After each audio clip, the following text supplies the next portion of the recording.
ಮುದ್ರಾಧಾರಣೆ ಯಾಕೆ ಮಾಡಿಕೊಳ್ಳಬೇಕು ಅಂತ ಕೇಳಿದ್ದಾರೆ. ಯಾವಾಗ ಮಾಡಿಕೊಳ್ಳಬೇಕು? ಒಂದು ಸಲ ಹಾಕಿಸಿಕೊಂಡ ಮೇಲೆ ಮತ್ತೆ ಯಾಕೆ ಹಾಕಿಸಿಕೊಳ್ಳಬೇಕು? ಹೀಗೆಲ್ಲ ಕೇಳಿದ್ದಾರೆ. ಮುದ್ರಾಧಾರಣ ಯಾಕೆ ಮಾಡಿಸಿಕೊಳ್ಳಬೇಕು ಅಂತನ್ನೋದಕ್ಕೆ ಶಾಸ್ತ್ರ ಹೇಳಿದೆ. ಅತಪ್ತತನೂರ್ನತದಾಮೋ ಅಶ್ನುತೆ ಶ್ರುತಾಸ ಇದ್ವಹಂತಸ್ತತ್ ಸಮಾಶತ್. ಯಾರು ಪವಿತ್ರ ಅಂದ್ರೆ ಸುದರ್ಶನ ಚಕ್ರ, ಪವಿತ್ರಂ ತೇ ವಿತತಂ ಬ್ರಹ್ಮಣಸ್ಪತೆ ಪ್ರಭುರ್ಗಾತ್ರಾಣಿ ಪರ್ಯೇಷಿ ವಿಶ್ವತಃ ಅತಪ್ತತನೂರ್ನತದಾಮೋ ಅಶ್ನುತೆ ಶ್ರುತಾಸ ಇದ್ವಹಂತಸ್ತತ್ ಸಮಾಶತ್. ಇದು ಋಗ್ವೇದದ ಮಂತ್ರ. ಈ ಮಂತ್ರದಲ್ಲಿ ಹೇಳಿದ್ದು ಪವಿತ್ರದಿಂದ, ಅರ್ಥಾತ್ ಸುದರ್ಶನ ಚಕ್ರದಿಂದ, ತಪ್ತವಾದ ಸುದರ್ಶನದಿಂದ ದೇಹವನ್ನ ಯಾರು ಮತ್ತೆ ಸಂಸ್ಕಾರಕ್ಕೆ ಒಳಪಡಿಸೋದಿಲ್ಲ, ಅಂಥವರ ದೇಹ ಇದು ಶುದ್ಧವಾಗೋದಿಲ್ಲ. ಅವರು ಮಾಡಿದಂತಹ ಪುಣ್ಯ ಅವರಿಗೆ ಉಳಿಯೋದಿಲ್ಲ. ಮಾಡಿದ ಪುಣ್ಯಗಳನ್ನು ಸಂರಕ್ಷಣೆ ಮಾಡಿಕೊಳ್ಳಬೇಕಾಗಿದ್ದರೆ ಈ ವಿಧವಾದ ಒಂದು ದೈಹಿಕ ಸಂಸ್ಕಾರವನ್ನು ಮಾಡಿಕೊಳ್ಳಬೇಕು ಅಂತ ವೇದಗಳಲ್ಲಿ ಭಗವಂತನ ಆಜ್ಞೆ ಉಂಟು. ಹೇಗೆ ನಾನಾ ವಿಧವಾಗಿರತಕ್ಕಂತಹ ಒಳ್ಳೆಯ ಕೆಲಸಗಳನ್ನು ಮಾಡಿದರೂ ಕೂಡ ಆ ಒಳ್ಳೆಯ ಕೆಲಸಗಳಿಗೆ ಸರಿಯಾದಂತಹ ಫಲವನ್ನ ಅನುಭವಿಸಬೇಕಾಗಿದ್ರೆ ಕೆಲವು ನಿಯಮಗಳನ್ನು ಪರಿಪಾಲನೆ ಮಾಡಬೇಕಾಗತ್ತೆ.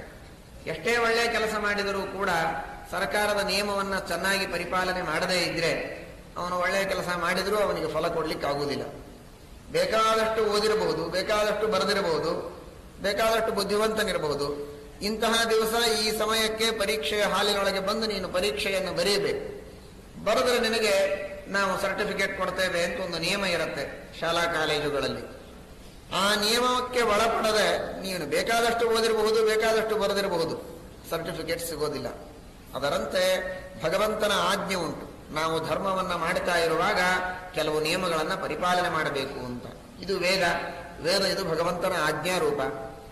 ಯಾರು ದೇಹಕ್ಕೆ ತಪ್ತ ಮುದ್ರಾಧಾರಣವೆಂಬ ಸಂಸ್ಕಾರವನ್ನ ಪಡೆದುಕೊಳ್ಳೋದಿಲ್ಲ ಅವರಿಗೆ ಮತ್ತೆ ಪುಣ್ಯ ಉಳಿಯೋದಿಲ್ಲ, ಭಗವಂತನ ಪ್ರಾಪ್ತಿ ಆಗೋದಿಲ್ಲ. ನತರಾಮಃ ಅಶ್ನುತೆ ದೃಷ್ಟಾಂತ ಕೊಡ್ತಾರೆ. ಆಮಹ ಅಂತ ಒದ್ದೆಯಾದಂತಹ ಮಣ್ಣಿನ ಮಡಿಕೆ, ಅದೀಗ ತಯಾರಾದದ್ದು, ಇನ್ನೂ ಕಾವು ಕೊಟ್ಟಿಲ್ಲ. ಹಸಿಯಾದಂತಹ ಮಣ್ಣಿನ ಮಡಿಕೆಯಲ್ಲಿ ನೀರು ಹಾಕಿದರೆ ಹೇಗೆ ನೀರು ಸೋರೆ ಹೋಗುತ್ತೆ, ಆ ಮಣ್ಣಿನ ಮಡಿಕೆಯಲ್ಲಿ ನೀರು ಉಳಿಯಬೇಕಾಗಿದ್ರೆ ಅದಕ್ಕೆ ಸ್ವಲ್ಪ ಬಿಸಿ ಕೊಟ್ಟು ಅದನ್ನ ಗಟ್ಟಿ ಮಾಡಬೇಕು. ಅದರಂತೆ ಈ ದೇಹವೆಂಬಂತಹ ಮಣ್ಣಿನ ಮಡಿಕೆಗೆ ಈ ಮುದ್ರಾಧಾರಣದ ಕಾವು ಕೊಟ್ಟಾಗ ಮಾತ್ರ ಪುಣ್ಯವೆಂಬ ನೀರು ಒಳಗೆ ಉಳಿಯುತ್ತದೆ, ಇಲ್ಲದೆ ಇದ್ರೆ ಉಳಿಯುವುದಿಲ್ಲ ಅಂತ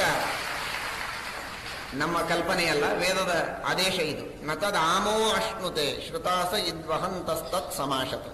ನಿತ್ಯದಲ್ಲಿಯೂ ಇದನ್ನ ಗೋಪೀಚಂದನದಿಂದ ಮುದ್ರಾಧಾರಣ ಮಾಡಲೇಬೇಕು. ಸಂದರ್ಭ ವಿಶೇಷಗಳಲ್ಲಿ ಗುರುಗಳ ಸಮಾಗಮ ಆದಾಗ ವರಾಹ ಪುರಾಣದ ಚಾತುರ್ಮಾಸ್ಯ ಮಹಾತ್ಮ್ಯದೊಳಗೆ ಹೇಳ್ತಾರೆ ಮಹಾಗುರು ಸಮಾಜೇಚ ಅಂತ. ಗುರುಗಳ ಸಮಾಗಮ ಯಾವಾಗ ಆಗತ್ತೋ ಆಗ ವಿಶೇಷವಾಗಿ ಎಷ್ಟು ಸಲ ಗುರುಗಳ ಸಮಾಗಮವಾಗುತ್ತೋ ಅಷ್ಟು ಬಾರಿ ತಪ್ತ ಮುದ್ರಾಧಾರಣವನ್ನ ಅವಶ್ಯವಾಗಿ ಮಾಡಿಕೊಳ್ಳಬೇಕು. ಒಂದ್ಸಲ ಮಾಡಿಕೊಂಡ್ರೆ ಸಾಕು, ಪುನಃ ಪುನಃ ಯಾಕೆ ಮಾಡಿಕೊಳ್ಳಬೇಕು ಅಂತ ಕೇಳಿದ್ದಾರೆ. ಹಾಗಲ್ಲ, ಎಷ್ಟು ಸಲ ದೇಹಕ್ಕೆ ವಿಶೇಷವಾದ ಸಂಸ್ಕಾರವಾಗುತ್ತೋ ಅಷ್ಟು ಶುದ್ಧಿ. ಎರಡನೇದಾಗಿ ಈ ದೇಹ ಇದು ಭಗವದ್ ಅಧೀನ ಅಂತನ್ನುವುದರ ಚಿಂತನೆಗೆ ತಪ್ತ ಮುದ್ರಾಧಾರಣೆ. ಯಾವ ವಸ್ತು ಯಾರ ಅಧೀನವಾಗಿರುತ್ತದೆ ಅವರ ಸೀಲನ್ನ ಆ ವಸ್ತುವಿನ ಮೇಲೆ ಹಾಕ್ತಾರೆ. ನಿಮ್ಮ ವಸ್ತು ಯಾವುದೋ ಅದರ ಮೇಲೆ ನಿಮ್ಮ ಸೀಲ್ ಇರ್ತದೆ, ಇನ್ನೊಬ್ಬರ ಸೀಲ್ ಇರುವುದಿಲ್ಲ. ಹಾಗೆ ಈ ದೇಹ ಇದು ನನ್ನ ಅಧೀನ ಅಲ್ಲ, ಇದು ಪರಮಾತ್ಮನ ಅಧೀನ ಅನ್ನುವುದನ್ನ ತಿಳಿಸೋದಕ್ಕೆ ಆ ಭಗವಂತನ ಸೀಲುಗಳು ಅಂದ್ರೆ ಶಂಖ ಚಕ್ರಾದಿಗಳು, ಅವುಗಳನ್ನ ನಮ್ಮ ದೇಹದ ಮೇಲೆ ಹಾಕಿಕೊಂಡ್ರೆ ಈ ದೇಹ ನನ್ನದಲ್ಲ, ಇದು ದೇವರ ದೇಹ ಅನ್ನುವುದನ್ನ ನೆನಪಿಸಿಕೊಳ್ಳೋದಕ್ಕೆ. ಅದು ನಿತ್ಯದಲ್ಲಿಯೂ ಕೂಡ ಗೋಪೀಚಂದನದಿಂದ ಮಾಡ್ತಾ ಇರಬೇಕು. ಬರೀ ಗೋಪೀಚಂದನದಿಂದ ಮಾಡ್ತಾ ಇದ್ರೆ ಅದು ತಂಪಾಗಿರ್ತದೆ, ಏನೋ ವಿಚಾರ ಮಾಡ್ತಾ ಹಾಕೊಂಡು ಬಿಡ್ತಾರೆ. ಇದು ಚುರುಕಂತದಲ್ಲ, ಆಗ ನೆನಪಾಗ್ತದೆ ಈ ದೇಹ ನನ್ನದಲ್ಲ, ಭಗವಂತನ ಅಧೀನವಾದದ್ದು ಅಂತ. ಆದ್ರೆ ಬರೀ ಚುರುಕನಿಸಿಕೊಂಡು ನಮ್ಮ ಮೇಲೆ ಚುರುಕು ಮಾಡಲಿಕ್ಕೆ ಹೋಗಬೇಡಿ. ಈ ಅನುಸಂಧಾನವನ್ನು ತಂದುಕೊಳ್ಬೇಕು. ಯಾಕಪ್ಪ ಇದು ಹಾಕ್ತಾರೆ ಅಂತನ್ನುವ ಭಾವನೆ ಬಂದು ಪ್ರಯೋಜನ ಇಲ್ಲ. ಇದು ಭಗವಂತನ ಒಂದು ವಿಶೇಷವಾಗಿರತಕ್ಕಂತಹ ಒಂದು ಸ್ವಾತಂತ್ರ್ಯದ ಚಿಂತನೆಗೆ ನಾವು ಮಾಡ್ತಾ ಇದ್ದದ್ದು ಎಂಬ ಅನುಸಂಧಾನ ಬೇಕು. ಇದು ದೇಹದ ಸಂಸ್ಕಾರಕ್ಕಾಗಿ ಭಗವದ್ ಆಜ್ಞೆ ವೇದದಲ್ಲಿದೆ ಅನ್ನುವುದನ್ನ ತಿಳಿಯಬೇಕು. ಎರಡನೇದು ಮೂರನೇದಾಗಿ ನಮ್ಮ ದೇಹಕ್ಕೆ ಎಷ್ಟು ರೀತಿಯಿಂದ ವಿಹಿತವಾದ ಕ್ಲೇಶಗಳನ್ನು ನಾವು ಕೊಡ್ತೇವೆ, ಅದು ತಪಸ್ಸು. ಪಂಚಾಗ್ನಿ ಮಧ್ಯದಲ್ಲಿ ತಪಸ್ಸು ಮಾಡ್ತಾ ಇದ್ರು ನಮ್ಮ ಹಿರಿಯರು, ಋಷಿಗಳು, ಮಹಾಜ್ಞಾನಿಗಳು. ಅದು ಭಾರಿ ದೊಡ್ಡ ತಪಸ್ಸು. ಆ ವಿಧವಾದ ತಪಸ್ಸುಗಳನ್ನು ಮಾಡಲಿಕ್ಕಾಗದೇ ಇದ್ದರೂ ಕೂಡ ಈ ಸಣ್ಣದಾದ ತಾಪವನ್ನ ಸಹನೆ ಮಾಡಿದರೂ ಕೂಡ ಇದೊಂದು ತಪಸ್ಸಾಗತ್ತೆ. ಆ ದೃಷ್ಟಿಯಲ್ಲಿ ದೇಹಕ್ಕೆ ಒಂದು ದಂಡನ, ವಿಹಿತವಾದ ಅರ್ಥದಲ್ಲಿ. ಮನಸ್ಸಿಗೆ ಬಂದ ದಂಡನಗಳು ತಪಸ್ಸಾಗುವುದಿಲ್ಲ. ವಿಹಿತವಾದ ಶಾಸ್ತ್ರೋಕ್ತವಾದಂತಹ ದೇಹ ದಂಡನ ಇದು ತಪಸ್ಸೂ ಆಗತ್ತೆ. ಭಗವಂತನ ಒಂದು ಸ್ವಾತಂತ್ರ್ಯದ ಚಿಂತನವೂ ಇದರಲ್ಲಿದೆ. ದೇಹದ ಒಂದು ಪುಣ್ಯವನ್ನ ಉಳಿಸುವ ಸಂಸ್ಕಾರವೂ ಹೌದು ಎಂಬುದಾಗಿ ಹೇಳಿದ್ದಾರೆ. ಕೆಲವರು ಈ ಪವಿತ್ರಂತೆ ಅನ್ನುವ ಮಂತ್ರ ಇದು ತಪ್ತಮುದ್ರಾಧಾರಣವನ್ನೇ ಹೇಳಿಕೊಡುವುದಕ್ಕೆ ಇದೆ ಅಂತನ್ನುವುದಕ್ಕೇನು ಆಧಾರ ಇಲ್ಲ. ಪವಿತ್ರ ಅಂತಿದೆ, ಚಕ್ರ ಅಂತ ಎಲ್ಲಿ ಹೇಳಿದ್ದಾರೆ? ಅತಪ್ತತನೂಹು ಅಂದ್ರೆ ತಾಪ ಅಂದ್ರೆ ತಪಸ್ಸು ಮಾಡಬೇಕು ಅಂತ ಅರ್ಥ ಅಷ್ಟೇ ಹೊರತು ತಪ್ತಮುದ್ರಾಧಾರಣ ಮಾಡಬೇಕು ಅಂತ ಅಲ್ಲಿ ಸ್ಪಷ್ಟವಾಗಿ ವೇದದಲ್ಲಿ ಹೇಳಿಲ್ಲ ಅಂತಂತಾರೆ.